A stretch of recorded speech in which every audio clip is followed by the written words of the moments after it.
Hey guys, we're here today with a follow-up to our most recent Coworker Picks My TBR video. If you don't remember or you didn't watch the first video, a few months back I chose 5 books that I wanted Sally to read, and she was supposed to read 3 of the 5 at least over the course of a few months, and now she's ready to tell me which books she read and what she thought of them. I have no idea which books she picked, so I'm excited to see what she thought. So to recap, I'll show you which books I chose for her. We had Long Way Down by Jason Reynolds, The Serpent King by Jeff Zentner, which, oh, this is kind of a weird addition, but I was going to show the cover, but it's not really there. Astrid the Unstoppable by Maria Parr, just like that. Ivy Aberdeen's Letter to the World by Ashley Herring Blake. And my fave, The Cruel Prince by Holly Black.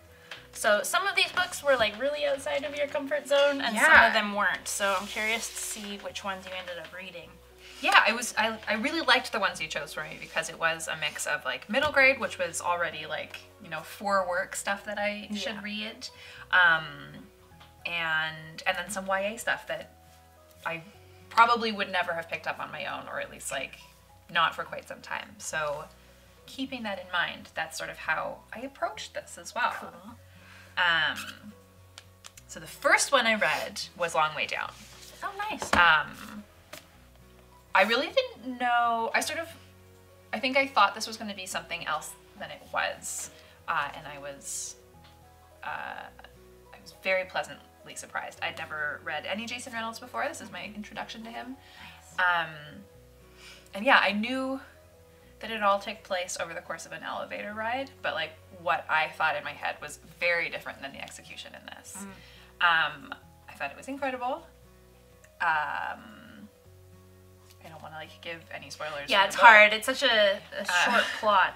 Yeah, but it was incredible. This is YA, right? Yes. I know he's written that one and YA and all over the map, but this is definitely YA and like deals with some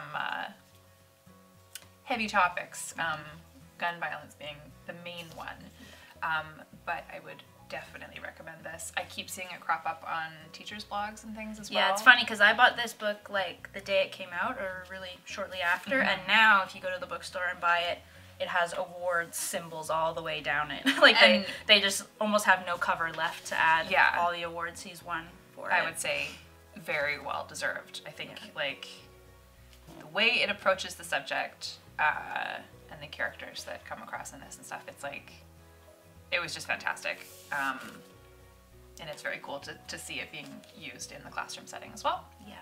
I'm glad you liked it. Yeah. It was also the first Jason Reynolds book I read. Yeah, I definitely I am keen to read more. Yes. I'd really like to read some of his middle grade stuff next, I think. Yeah, he's got a lot of middle grade. Yeah. So yeah. Yay! Book number 1, definite success. Book number 2, this was definitely the furthest out of my comfort zone, was The Cruel Prince. I can't believe you picked that one up.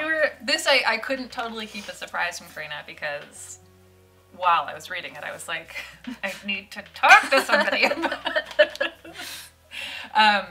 So yeah, I am not a YA person at all. I tend to read either middle grade or adult fiction, and I'm not a huge fantasy person. Would this be considered high fantasy? Yeah.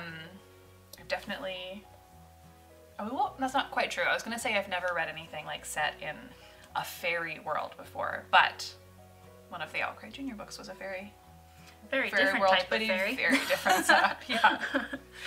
I really enjoyed it. Yes. I ripped through it too. Yes. I wasn't sure that was what you were going to say, even though we've talked a little bit about it. Yeah. I still didn't know how Sally actually felt about it. Cool. Yeah, I'll admit that I think I kind of binge read it in the same way that like I'll binge watch a TV show. So I realized when I was like prepping for this video today that I don't remember any of the characters' names. Like the details are immediately fuzzy, but I know that I enjoyed it while I was reading it, and it was like intense. Like it definitely had sort of compare it to the intensity of a Game of Thrones, where it's like, don't get too attached to people. No, there's a lot of death in it. A lot of death, a lot of violence, but it was, yeah, it was very cool. I'm glad you liked it because honestly, it's kind of, I mean, I feel like most people who've read it have enjoyed it, but there's also a ton of people who hated it and don't see the appeal at all. And interesting. yeah, it's kind of, it seems like most people either give it like 4 or 5 stars or like 1 star. Right. So I was not sure where you'd fall on it, especially because you don't really read YA fantasy very often, if at all. But that is like, that's purely like from the lack of exposure. Like it's yeah. not like I started to read YA and then was like, I hated it. this, none of this is for me. It was just like, I just have never really read it. So this was a fun, like, sort of jumping into the deep end of things. Very cool. I definitely had like problems with a bunch of stuff. Yeah, Like, I was just kind of like outrageously flipping pages, being like, I can't believe this. Especially with Carden, right? The boy? Carden, sort of with like all of them. Yeah. Fairies are awful. Yeah.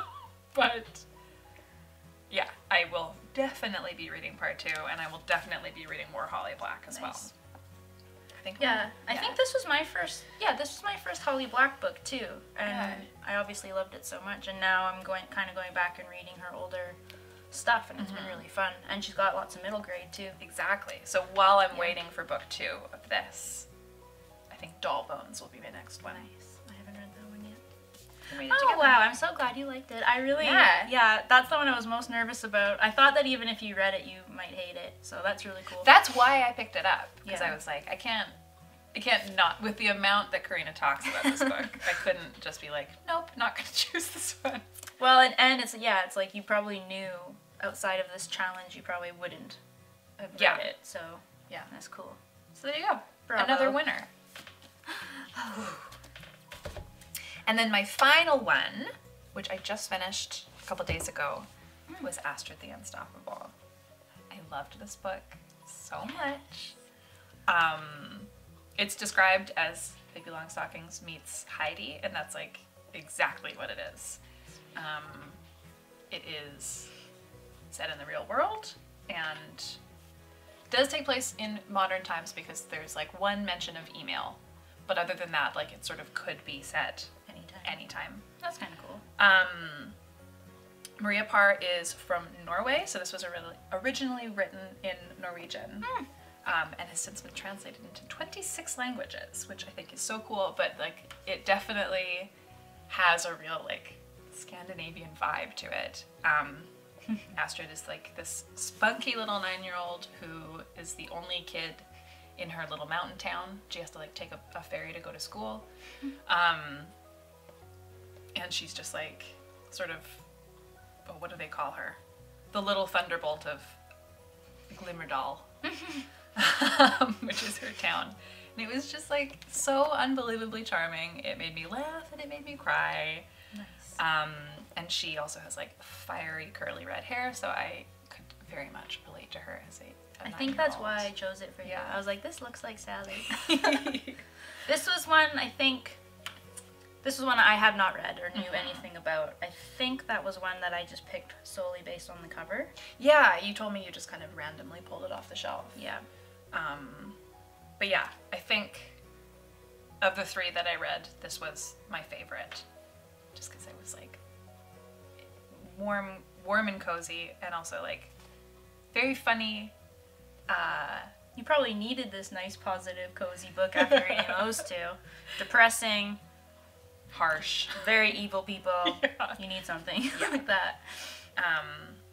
But yeah, the thing that I really liked about this one is like a lot of the book centers around her relationship with her godfather, who's this like grumpy old man who lives next door. But grumpy in like a nice grandpa kind of way. But like there's a lot of like, not just between the 2 of them, but between like all the characters you meet, there's a lot of like shouting at each other and like calling people names, but in this like not at all in a nasty way. Right, It's just like sort of like in an impassioned way. And how they just like tease and play. Yeah, with like each she other. and Gunvald, her godfather, like they'll call each other trolls, but Ah. just in like a, oh, you little troll kind of like in a very loving way. So yeah, I cannot recommend this one enough. It was just like yeah, it was a real palate cleanser. And when does that one come out? This one comes out in November. The original, like the Norwegian one came out, I think, in 2009. But this one from Candlewick comes out in October. November. Yeah. And then the two that I haven't picked up yet, but do still intend on reading, are Ivy Aberdeen's Letter to the World, which is a middle grade, and LGBTQ, which is really interesting for middle grade. There's not enough representation yet, but it's about a little girl who loses her very private journal in a hurricane, and somebody else finds it. I want to read that one too. Yeah. So that one looks great, and then you've been talking about this book for years and years. So and this is contemporary? Yeah. Yeah. So still on the list. Haven't gotten to it yet, but I would love to. Very good. Yeah. Well, I think this was a success. Oh yeah. Big success. You liked them all. That's awesome. Yeah. So next up, we're rotating these TBRs. So next up, I will be picking Crystal's TBR list. Got some fun ideas picked for that, I think. So stay tuned for that one. It'll be coming up soon. If you guys have any books that you would never have picked up if it weren't for somebody else's recommendation, we'd love to hear about those titles. Leave those in the comments below. And if you like this video, give it a big thumbs up and subscribe for more videos every Wednesday and Saturday. Happy reading, and thanks for being awesome. Bye guys.